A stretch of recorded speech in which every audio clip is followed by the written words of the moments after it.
All right. Good morning and welcome to our session on Windows Communication Foundation Futures. My name is Kirill Gavriluk. How many of you are using Windows Communication Foundation today? Excellent. I'm in the right room. And it seems like you are as well. I had trouble finding the room this morning. Hope you haven't. Today I will tell you how we're going to make your WCF services run better in the cloud or on-premise, connected to any device.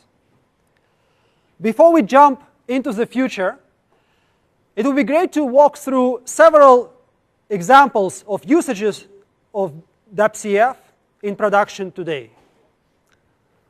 Let's take a look at the Epicor, a successful ISV, using WCF to front-end their business logic in an ERP software.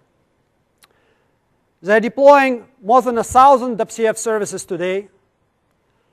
Naturally, their main concern is configuration management, as well as end-to-end lifecycle management of their WCF services. In .NET 4, we have made configuration story for WCF much simpler.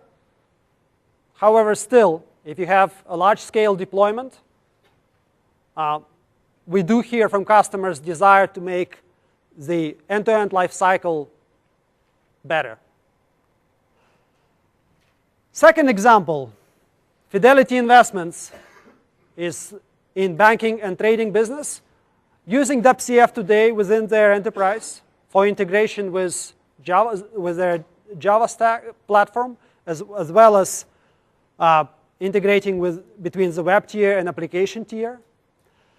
Fidelity has been observing the need to offer their business logic not only to their web tier, but also to the presentation tier on mobile devices. This is a common trend. And given that the traditional WS star stack is not that common on mobile devices, we need to provide a good support for ubiquitous protocol stack, and HTTP would do just fine. So folks are asking, in addition to rich web services support, rich HTTP RESTful protocol stack support. If any of you have gotten married recently, has anyone? I know I did. You probably will recognize this website. TheKnot.com specializes in wedding merchandise. Uses WCF to provide RESTful API.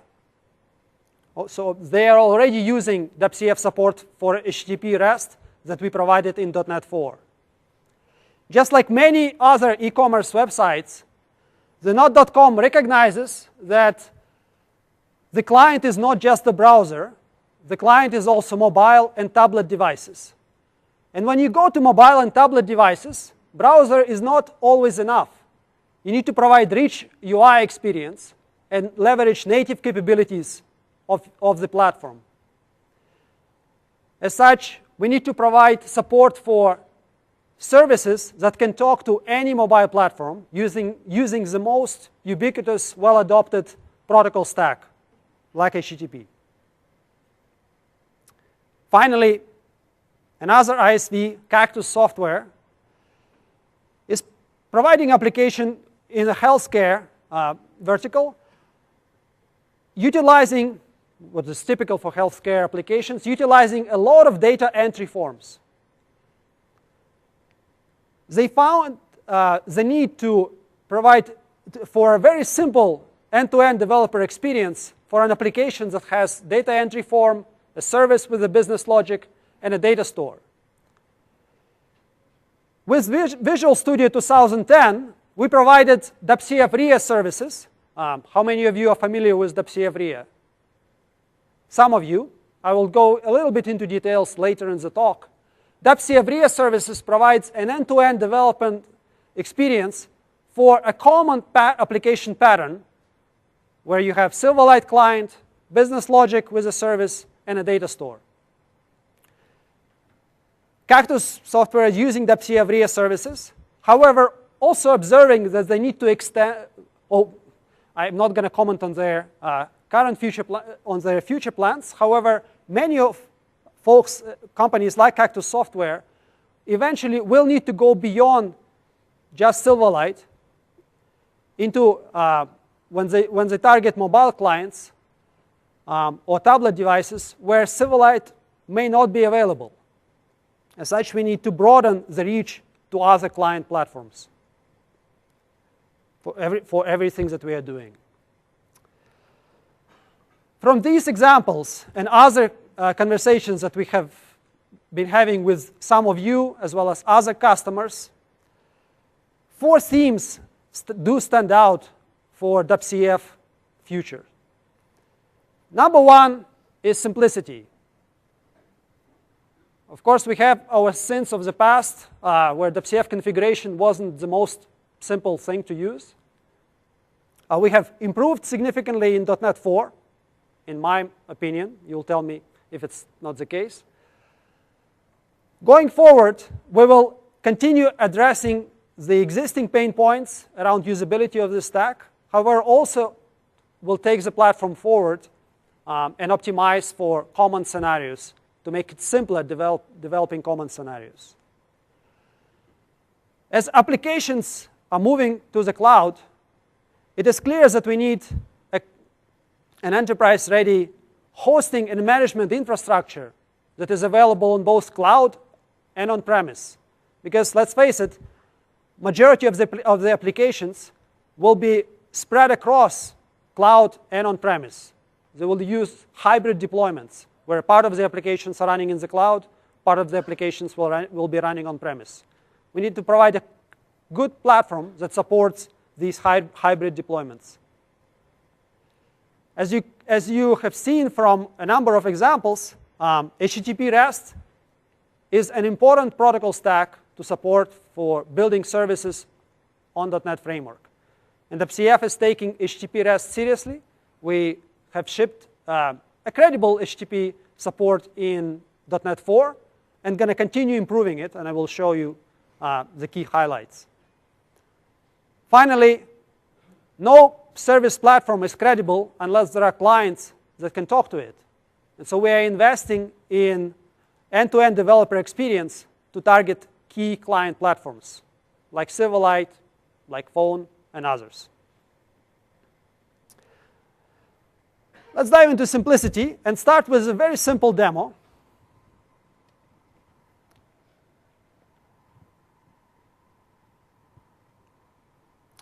It woke up. Excellent. So here's a very simple WCF service that you get by creating a new project. The only difference is I changed one of the methods to return an array. I will show you how we are rethinking the thresholds and quota story for WCF to make the WCF deployment experience simpler. As you know, WCF is pretty stringent around quotas and thresholds by default. And so if I run this service,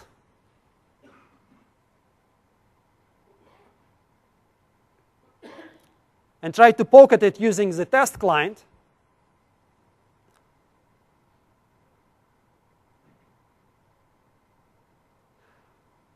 I will specify the length of array, and the service will return me as a result the array of the size of that length. So certainly, if I enter a reasonably small number, the service will work without any issues.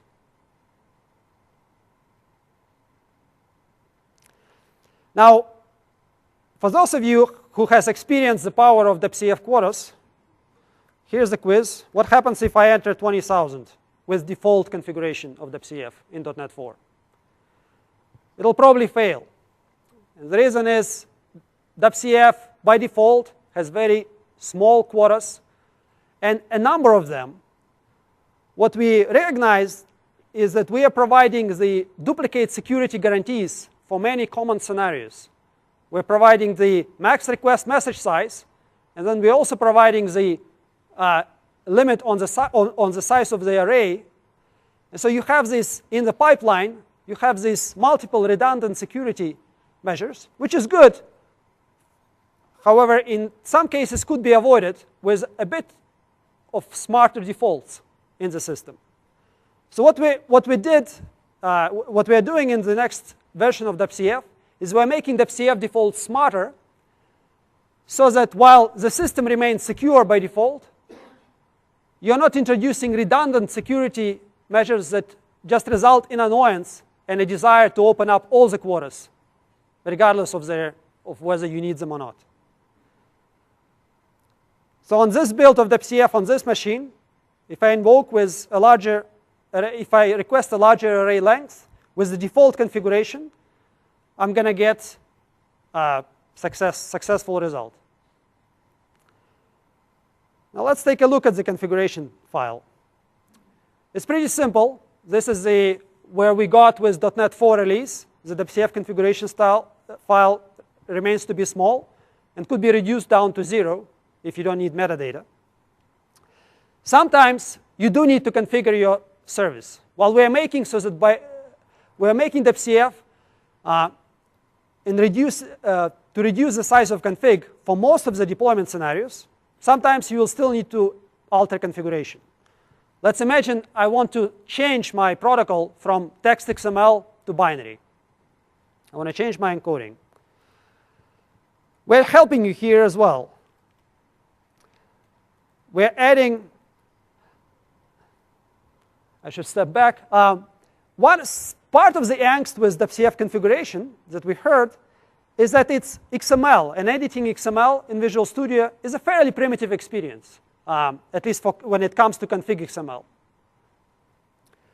And so what we're doing, we're adding IntelliSense support on par with C#.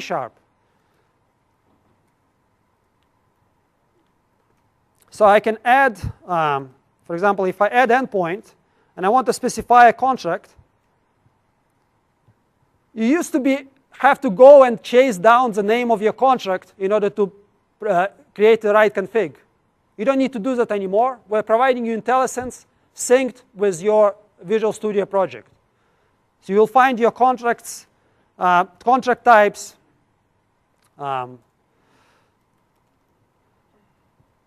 you'll find your other parameters as you go along.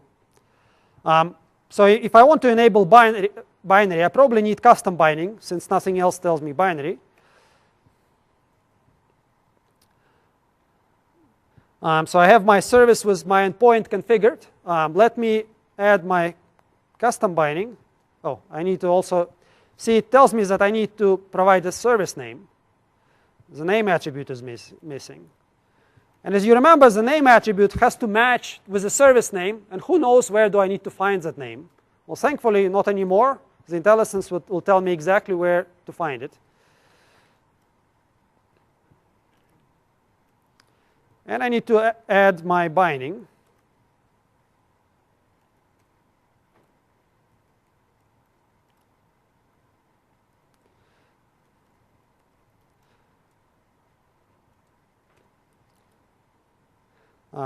Let's add binary encoding and HTTP transport. Now, I still need to configure, my endpoint is missing something, and it's missing binding configuration. And note, as I'm adding sections to my config, I also get IntelliSense on the sections on the references to my config. So no more misspelled references and other hurdles. Ready to go? So this is just an example of how we're simplifying configuration experience further and addressing remaining concerns with the usability of configuration. We're making it smaller. We're helping you with IntelliSense to make your config editing experience on par with C#. I haven't shown you here, but we are also providing task-oriented tooling experience for config editing. Let's check that our service is running.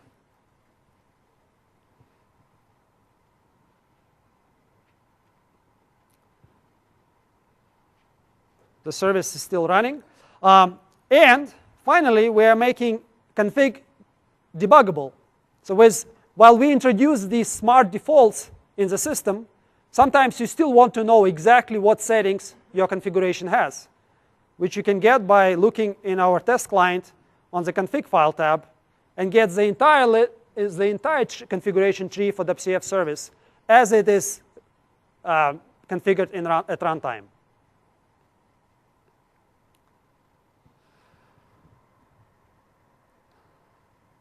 So that was a quick demo of simplifying configuration experience in Visual Studio.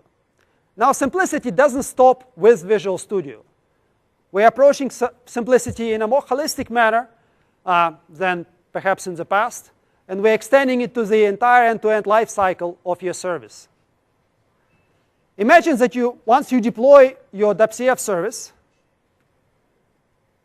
we would like to provide you with an with a portal for an end-to-end lifecycle management. We call it application configuration, application manager portal. Here, I deployed my service to the cloud already. It's running. And I can see that my service has some errors. I can drill into those errors, and I can see that in the event log, that one of the errors, you may not be able to see, but one of these errors tells me that quota exceeded exception occurred, which likely means that a max request message size quota was exceeded. Now, that's the thing with, we can provide you an integrated end-to-end lifecycle management experience where we can start from deployment to monitoring to troubleshooting, and for common errors, we can predict and advise you on what configuration setting you need to change and navigate you directly to that configuration setting on a configuration page. That is the power of providing an end-to-end experience through Application Manager. And you can change your max received message size here, and after that, your service will continue to run without redeployment with the new quota. This will be provided with App Fabric, and I'll talk about App Fabric what it is in a bit. We're approaching simplicity with the end-to-end experience in mind, not only addressing existing pain points with WCF programming model, however, also focusing on an end-to-end application scenarios, on end-to-end application patterns.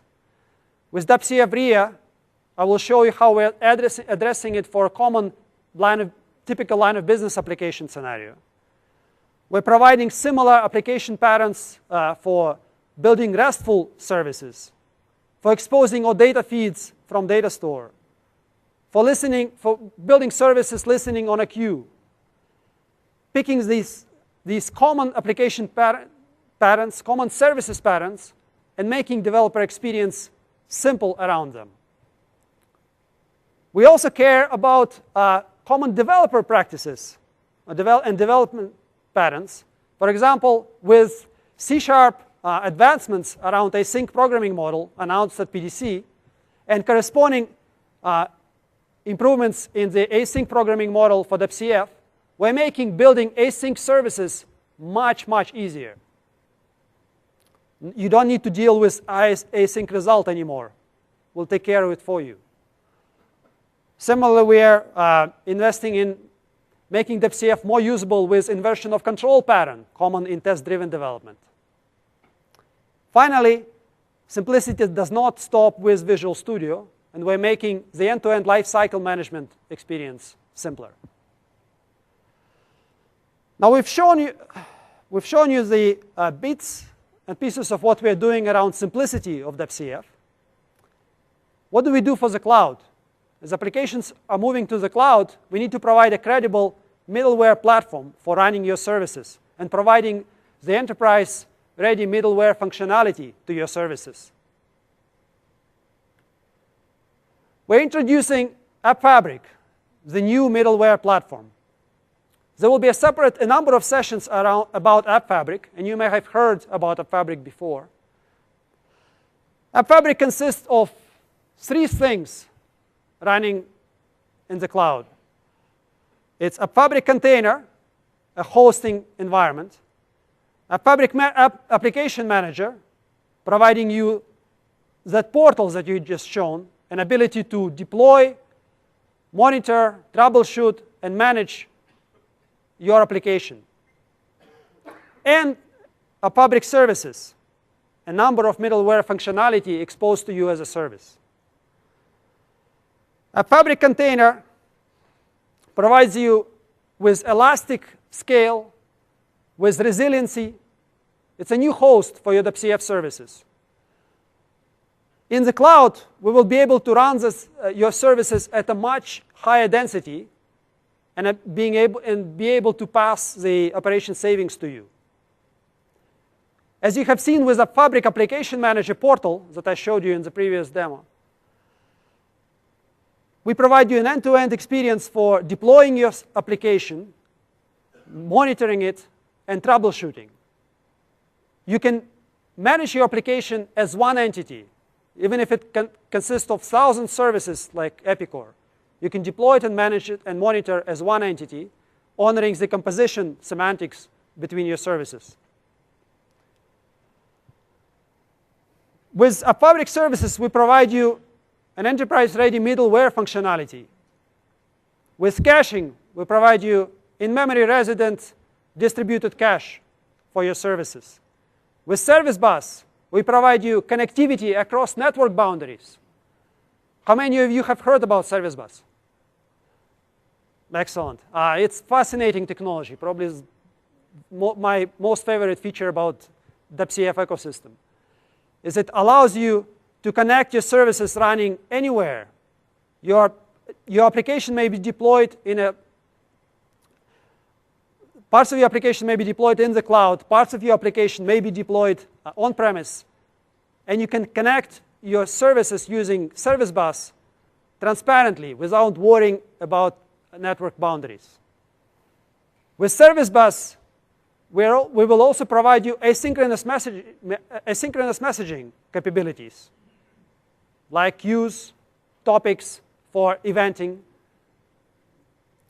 We finally are providing you, for your WCF services, we're improving and enabling you an experience for PubSub pattern. Integration service will be layered on top of Service Bus to provide you enterprise messaging patterns like routing, like transformations. And finally, access control will give you a federated identity capabilities. All of these services provide you middleware functionality for your WCF services running in the cloud. And as with everything that we are doing, we're providing a symmetric functionality in the cloud and on-premise. App Fabric, our new middleware stack, will be available in the cloud and on-premise. There will be a session in this room at 1:30 that will introduce you further to App Fabric today. Now that's what we are doing for the cloud and for improving the experience with hosting and managing your WCF services. As you have seen, with the desire and demand to integrate your services with as many client platforms as possible, with the mobile platforms, with tablet devices, we need to invest into providing HTTP RESTful stack on top of within WCF. We're observing two interesting trends in the industry. One of them, similar to what Zenode.com is experiencing, is the need for websites to provide web APIs to target presentation tier on mobile platforms, on tablet devices, in addition to the browser. To leverage the rich client UI experience on mobile platforms, you need to build using the capabilities of those platforms. And so you cannot rely just on the website. You need to provide API. You need to provide you need to build services. And these services need to be able to connect to mobile devices. As applications are moving to the cloud, services need to connect to broader range of platforms. Again, we need to bet on the most ubiquitous protocol stack, which is HTTP. So what we're doing for HTTP RESTful systems, how we're bringing HTTP RESTful capabilities to WebCF. In .NET 4, we have shipped HTTP REST support. In the future, we're calling it WebCF Web API, since it's becoming a fairly common term in the industry. Our goals are to provide first-class support around HTTP. The way to think about it is in .NET 4, we provide you ability to write your service once and provide both HTTP RESTful binding as well as WSTAR binding. Going forward, we'll provide you programming model focused on HTTP in addition to the WSTAR stack. Now, HTTP does not stand still. HTTP is also evolving as more and more services are being built. You see consolidation of the application protocols in the form of Open Data Protocol, which is a fantastic data payload, data format, and application protocol for each data exchange scenarios. There is a work in the industry, in IETF, around providing bidirectional communication support for HTTP, called WebSockets. Pretty important to us, and I will show you a little more with a little demo. As we are building HTTP services, we need a richer security support than just point-to-point basic auth. As such, where industry is working on federated identity patterns like OpenAuth that are applicable to simple HTTP RESTful services. When it comes down to building an HTTP service, many folks have different religions. Some prefer to build RPC-oriented style services. Some prefer to build RESTful services. We are not religious. We are providing you programming models that is equally good to build RESTful services as well as RPC-oriented, RPC-style services. And in the future, eventing as well, once WebSockets come along. Since the goal of providing this HTTP support, this high-quality HTTP support in the web services stack, is to target as many clients as possible, we need to provide rich format support. Of course, we will provide all the common ones out of the box, XML, JSON, Atom, OData. But we're also making it extremely easy to add your own. Much, much easier than it is today with WebCF formatters. Providing richer security models, integration with access control service, and with Active Directory is critical for RESTful stack. And of course, as with anything else that we're doing, simplicity is a design principle. And we are leveraging patterns that seems to work in the past, like sticking with code-based configuration, leveraging conventions, and so forth. I'd like to drill and to show you our work on WebSockets that we are doing within IETF together with other industry players. WebSockets is a very promising development within HTTP space. It provides you a bidirectional communication capability within your HTTP stack. The way it works is, first, it starts with a simple HTTP request that involves regular HTTP handshakes around authentication, proxy traversal, SSL, etc. With one small difference, we are leveraging an upgrade header that was already present in HTTP protocol, but was never used. And so upgrade header travels on HTTP request, and the switch protocol response travels on HTTP response. This handshake allows both sides, the client and the server, to upgrade from HTTP connection to a full TCP connection.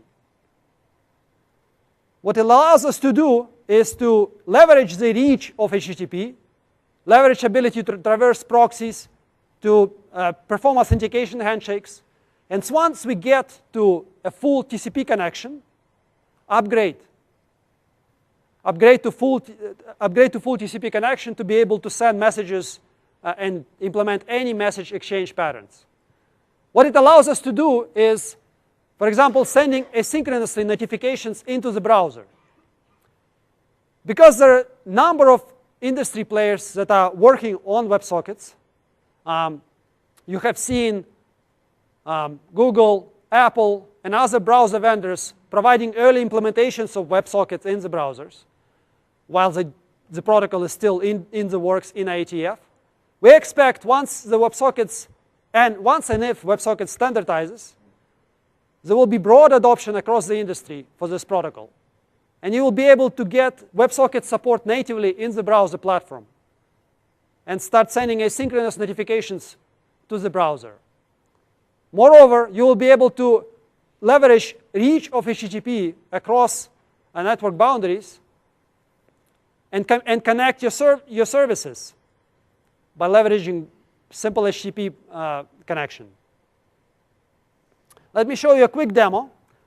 As usual, when we talk about bidirectional communication patterns, we are building chat demos. It's just our tradition. So I have two browsers.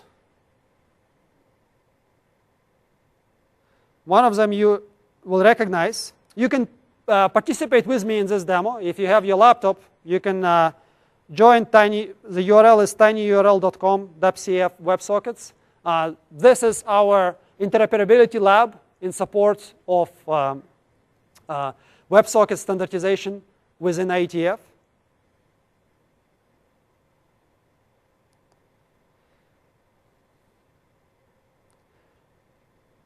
And so I have two browsers, and I have a simple chat control where I can send messages to myself and hopefully to you. What happens is I have a WebCF service running in the cloud on Windows Azure, and I have these two browsers talking WebSockets to that service so that the service can relay messages between the chat session participants. So see, we are getting some participation.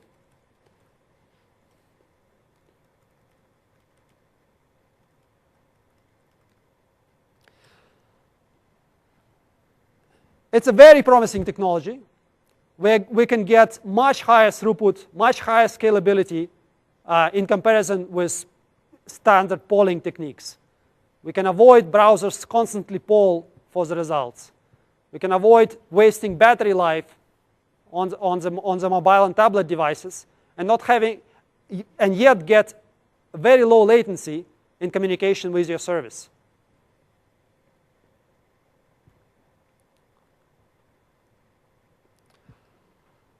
So that was WebSockets. Other WebCF Web API features are available for early preview on webcf.codeplex.com. I encourage you to go there, play with the bits, give us your feedback. We want to make sure that it's equally rich, functionally rich, as well as easy to use. Because we believe that there will be a lot of RESTful services as you extend connectivity for your services to mobile and other platforms. This is our HTTP RESTful story. Now let's talk about clients. Yes, we're building Web API to increase our reach to the clients. However, when you target clients, whether it's in the browser or on mobile platforms, you need to make sure that the developer experience is very easy. We tend to have a lot of data forms to input data on those clients. We need to provide you with a very simple developer experience. I would like to introduce you to WebCF RIA services for those who haven't played with it. WebCF RIA services provides the very simple end-to-end developer experience for a broad class of line of business applications. I have a data store. I have my business logic encapsulated in a service. and I have a Silverlight client. For any of such applications, Depth CF services is a great tool. It provides you a prescriptive CRUD pattern and prescriptive pattern for adding business logic to a CRUD operations on top of your data. It provides you end-to-end data binding, validation, and other useful application patterns for your client, between your client and your service. You don't need to worry about add service reference, manually data bind your data, etc. And it also provides you a number of useful application services like authentication, user profiles, etc.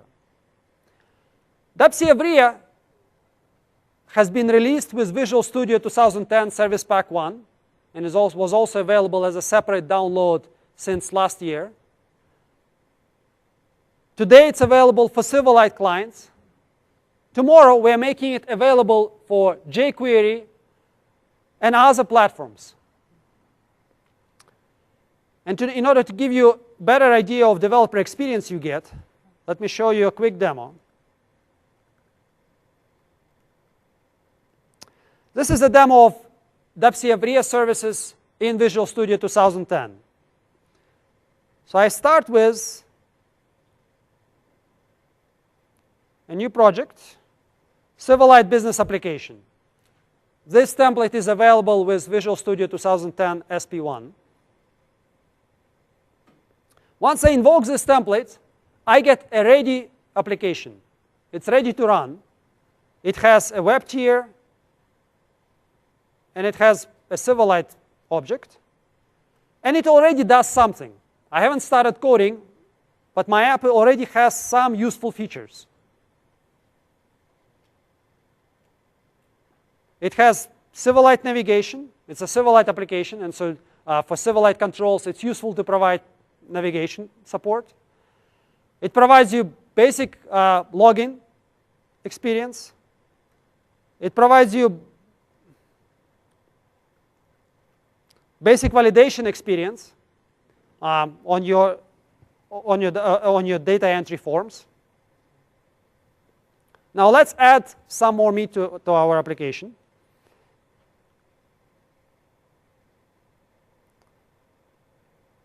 We're going to add a database. We're going to connect our app to a database.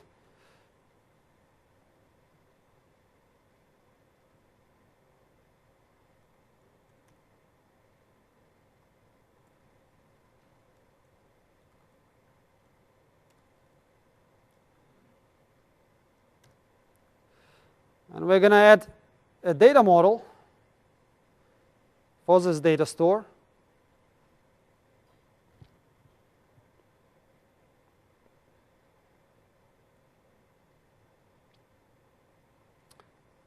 All right, this is my big shelf database.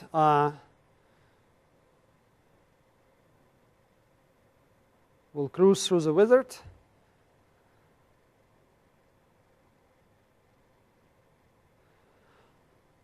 What I have in this database is a model of my bookshelf. But like many of you, I like to read books. I also exchange with my friends recommendations on the books. And so I have this simple data model that allows me to store my books and allows my friends to tag my books with recommendations and flag some books that they recommend me to read.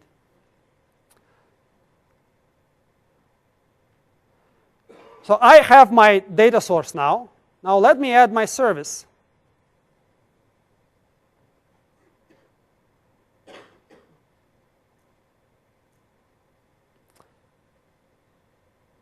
With Visual Studio Service Pack 1, I have this domain service class template, which is a Depth CF service template for RIA applications.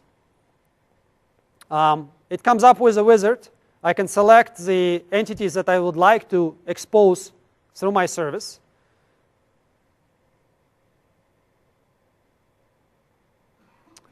And I generated my Depth CF service. Now note, you don't see service contract attribute here. However, it inherits from a DepCF service.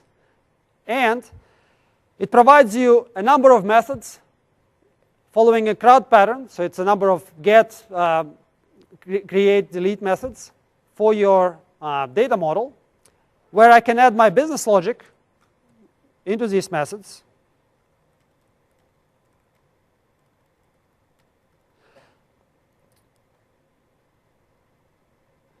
Let me build.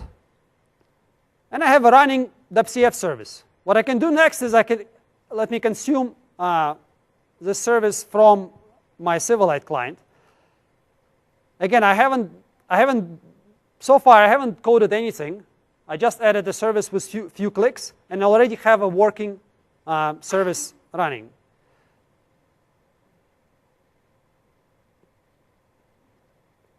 Now, typically, in order to consume DepCF service from a Silverlight client, I would have to do add service reference. Not anymore. With domain services, all I need to do is to go to my data sources and because my domain service have been authored via presents a CRUD pattern, I can work with domain service as any other data source. And I can drag and drop some entities to my Silverlight control, to my default view. With this gesture, what I just did is I added a service reference, I added a grid control, I data binded the two without any line of code. And now if I run,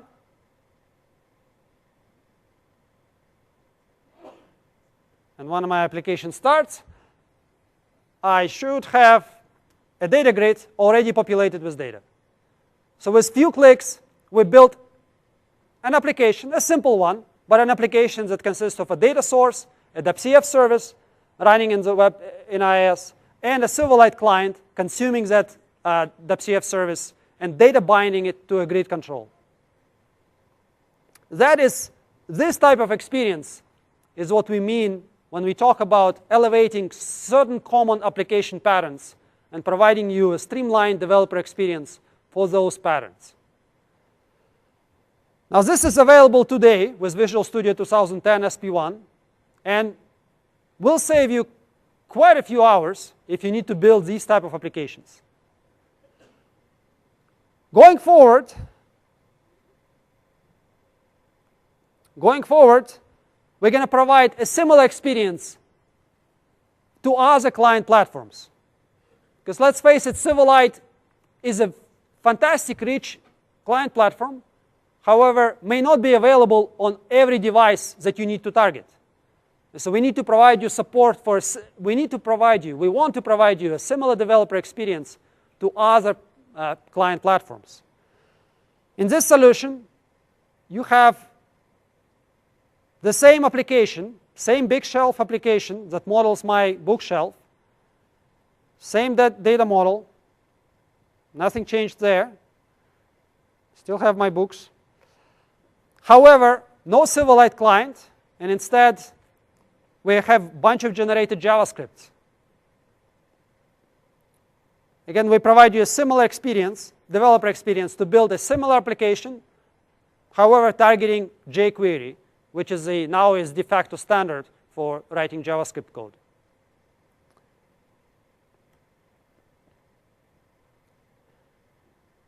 Now, with this application, I did something else in addition to just redirecting it to JavaScript. I also styled it. It's exactly the same business application that you create with a template, but with a different style applied, so you can style it towards your needs. And this looks a little cooler, but has the same login capability. And I'll use credentials of my friend Brad Olenek. What I get back is the same data grid, however, a little styled a little differently in JavaScript. And I'm not running Silverlight anywhere. This is all JavaScript. I get the same query, server-side query. When I click on any of these links, I query my WCF service behind the scenes. I can update my data.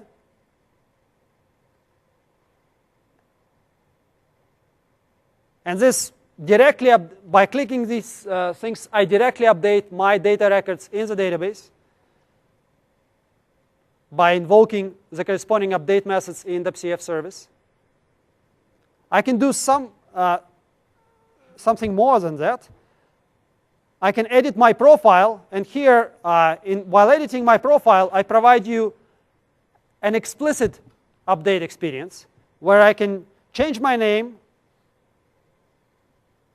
and the changes are cached but not propagated to the server. This is all provided by infrastructure for you. You don't need to write this code. All these UI gestures, explicit or implicit update, local query, querying the server, change set tracking, all of that is provided for you by WCF RIA services. And we will target both Silverlight, JavaScript, and other client platforms. So I can revert all my changes, and no interactions with the server have been made. This is all local. You get this cool, all right. You get this cool developer rich experience with the same simple set of clicks by creating a RIA application. You have the same domain service that we've created for Silverlight. Same domain service works with JavaScript. And I can go with it. And you can declare, for example, your validation logic. We provided you validation of the email address. You can declare it by standard attributes from system.data annotations. This is the experience that we're providing for common application patterns for Silverlight, JavaScript, or other client platforms.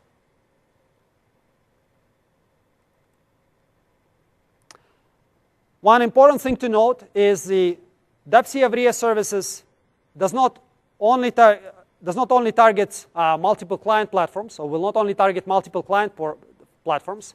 Even today, it targets multiple data sources. So it's data source agnostic. You can target your data in the database. You can work with another WCF service, and you can front with your CRUD pattern another WCF service. You can work with file or with Azure Table, any data store. WCF RIA services early bits for specifically jQuery support is available on the same Codeplex website, wcfcodeplex.com. Please do check it out. Tell us what you think. We value your feedback. With this, we just described you the future themes of WCF. This is what we're investing in. We're providing you simpler developer and the rest of the end-to-end lifecycle management experience by simply addressing existing usability issues with the WCF programming model, by elevating certain common application patterns like WCF RIA services, like Web API, like listening to queues and topics, like PubSub. We're simplifying the management and monitoring and troubleshooting your WCF service running in the cloud or on-premise. We're providing you a new middleware platform, AppFabric, that provides both great host, great application manager, and a rich set of middleware functionality for your WCF services running in the cloud or on-premise. We'll be able to support you transparently whether you're running application entirely in the cloud, entirely on-premise, or whether you're splitting it and running in a hybrid deployment model. We're realizing that the world is not just WS Star and not just REST, and we're providing a rich protocol stack for both server-to-server, business-to-business WSTAR patterns, as well as rich HTTP RESTful patterns to target mobile devices, tablets, and other platforms where only HTTP can reach. Finally, we're elevating the developer experience for applications targeting client platforms like Silverlight, mobile, and JavaScript. With this, thank you for your attention, and we are ready for some questions.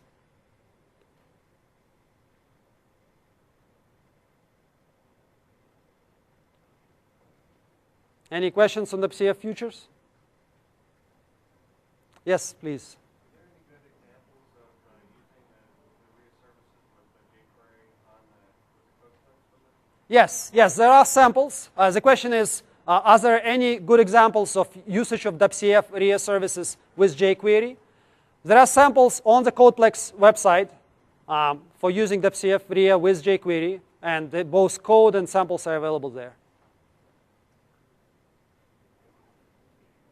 Other questions? Yes, please. Can you give a brief example of what the REST model is? I'm unfamiliar with it. Sure. It's basically you can create. The question is, what is? Could I give a brief example of what the REST model is? There is a RESTful pattern of building services where you use a fixed contract, CRUD-like contract, and you design your application as a set of resources. And every resource shares the same CRUD interface. You can add your custom verbs, but the base contract is create, retrieve, update, delete. And then your interactions between services are modeled as through links and you can update your links. Your protocol is always HTTP. Doesn't have to be, but typically is HTTP because it just naturally layers and works for a RESTful pattern. And what it allows you to do is it allows you to benefit the most out of HTTP functionality, like caching, e-tags, and so forth. Other questions? Yes, please. Are there any changes to new RIA services to WCF where you can send complex type parameters? The question is, are there changes for WCF RIA services to support complex types as parameters? Yes, in fact, that support is available with an update to RIA services that was shipped with Visual Studio 2010 SP1. So complex types are supported now. Yes, please.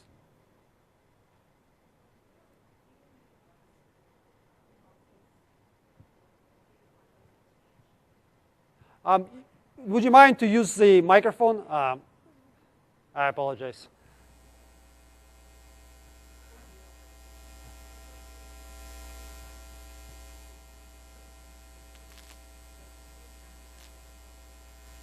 The question is, do we have any examples of usage of dynamic proxies with WCF?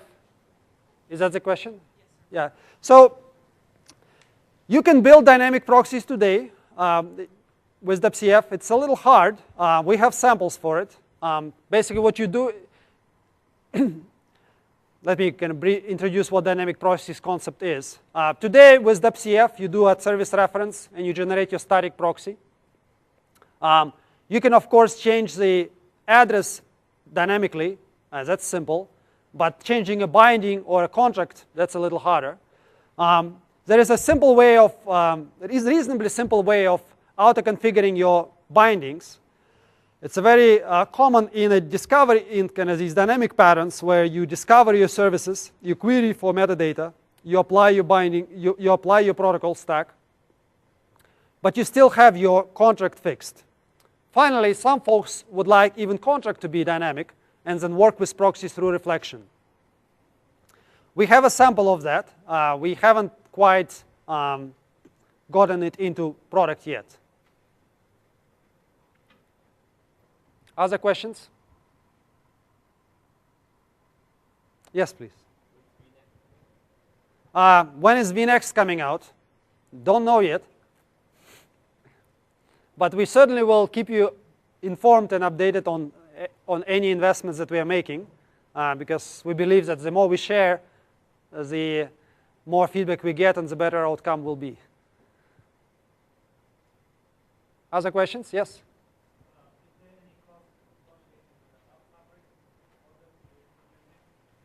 Is there any cost associated with AppFabric when used with WCF? Do you mean the licensing cost? Don't know yet, but I encourage you to ask this question during the AppFabric overview session. Maybe we work out some. Currently, it's unknown yet.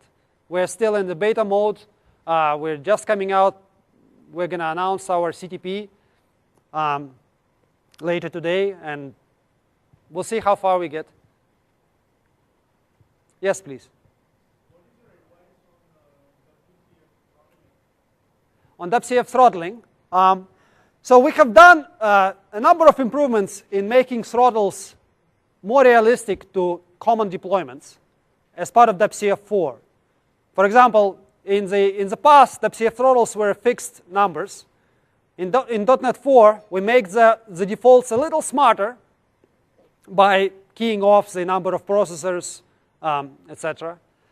The defaults that you get with .NET 4 should work for you for most scenarios. In fact, we are using those defaults in our stress lab, and where we are running the systems at 10 times capacity. However, if you find that they still don't work, we did try to provide good documentation on when to change them and how when we ship .NET 4. Next question.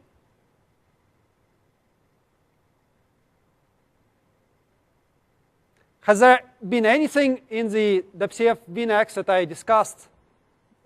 Has there been anything that you expected to be here that you haven't seen?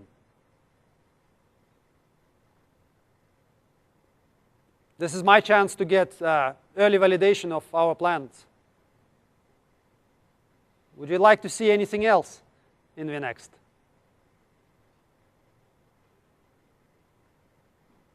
Yes, please. You talk about AppFabric in the context of the cloud. Do you plan to provide the same support for non-cloud AppFabric? Absolutely. Yes. So AppFabric that I described will be available on both in the cloud and on-premise.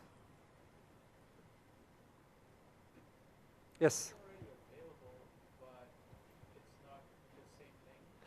Yes, so this is the version 2, if you will, for on-premise offering. AppFabric V1 comes with monitoring and management capabilities coupled with IIS, cache, distributed cache product, and support for long-running workflows. So that's what we call Dublin. In the next iteration, we'll provide a symmetric offering for AppFabric on both on-premise and in the cloud. What it allows you to do is you write your application once, and it works whether it runs in the cloud or on-premise. You don't have to worry about security working differently between the deployments, or that you have to work differently with file storage or anything else, or data storage. You build your applications the same way, and everything works.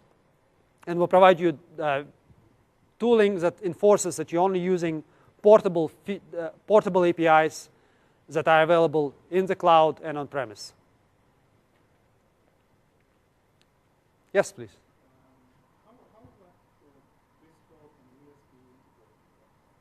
So if you have seen, I lightly mentioned integration service.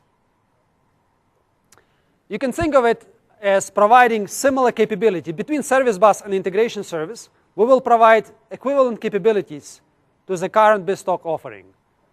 Namely, we'll provide you durable queues, PubSub, we'll provide you routing, transformations, and other features that we love about BizTalk.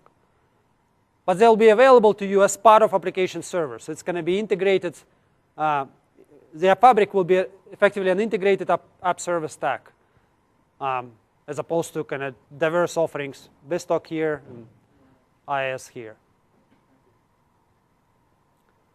Yes, please. Might be off topic, but is there any reason why you wouldn't want to host all your WCF philosophy in App Fabric? I mean, with a server App Fabric? Would that be a bad idea? Should you also host some batches of services in App Fabric, or So the question is, if I heard it correctly, is there any reason for you to not run your services in server App Fabric as opposed to the cloud App Fabric? Oh, no, there is no reason. In fact, you should run your services on server App Fabric. Yeah. I apologize. In the future, we expect that all of your services will run in App Fabric. We haven't figured out the licensing model, true, but believe me, we'll make sure that the licensing model is usable for you and does not circumvent your deployment needs. And so you'll have the basic support for WCF services, but with all these bells and whistles that we are providing. So your services will run in App Fabric going forward. I'm talking about App Fabric both on-premises and in the cloud. It's going to be a symmetric offering, and you will run your services on App Fabric. Other questions? Yes, please.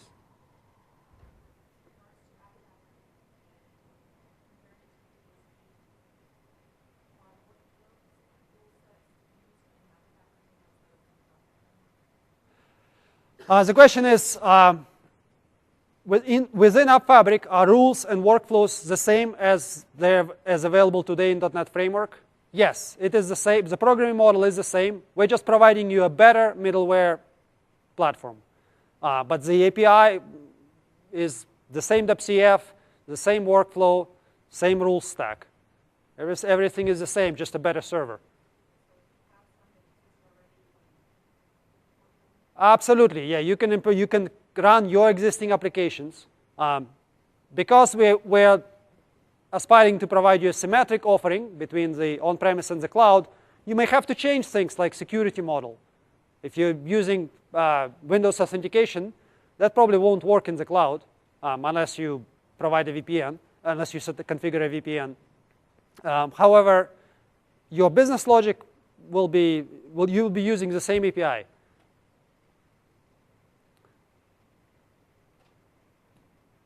Other questions? Or any feedback for our vNext plans? Yes, please. in case of multiple app servers, currently we use hardware load balancing or WCF load balancing. Do you advise using any custom load balancing like MSMQ or anything else which is featured on the process to make sure that traffic is easily distributed? The question is, do I advise you to use, whether it's good to use the hardware load balancing or custom load balancing, or I presume should you rely on load balancing provided with App Fabric going forward? Once App Fabric is available, App Fabric will come with a load balancing infrastructure. It's going to be a software load balancing. The reason we need the software load balancing is because we'll support stateful workloads, partitioned workloads, where you can, and we will provide you a partition-aware routing. We'll provide you high-density solutions in the cloud, where you can't actually get to that IP. You don't know the IP address of your service. So we'll have to provide you a software load balancing. However, our software load balancer will work with existing deployed load balancing solutions. It just provides you additional capabilities. It also will be smart enough to do things like pre-authentication and other security prevention mechanisms. But yes, you can use what you already have with App Fabric. It's not mutually exclusive. Any other questions?